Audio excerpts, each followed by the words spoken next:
يا صباح الخير. النهارده هنعمل صينيه كوسه مع بعض بدون لحوم، جميله جدا ومفيده للدايت. اول حاجه معايا كيلو من الكوسه قطعته حلق، بس الكوسه تكون بقشرها عشان القشره هي اللي فيها الفايده يا جماعه. هنجيب بصلايه كبيره ونبشرها وهنزل عليها بعصير طماطم. هبدا اقلب كل المكونات مع بعض كده، البصل مع الكوسه مع الطماطم لغايه ما يختلطوا تماما. بعد كده هنزل عليهم بمعلقه كبيره من السمنه او الزيت، بس يفضل السمنه البلد تكون احسن، او زيت زيتون.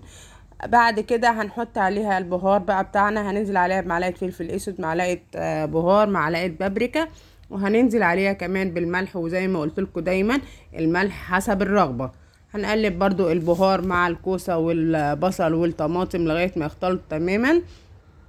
بعد كده هنبدأ نرفعها على النار ونغطيها ونسيبها لغاية ما تستوي معايا. عايزاها لما اغرس فيها الشوكة من جوه كده يبقى قلبها مستوي والجناب زي ما هي، عشان الكوسة ما تتهريش معانا.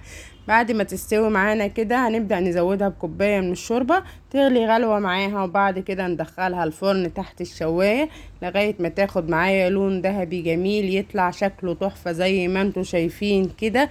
حاجة كده وردي وتحفة جدا ومفيدة جدا.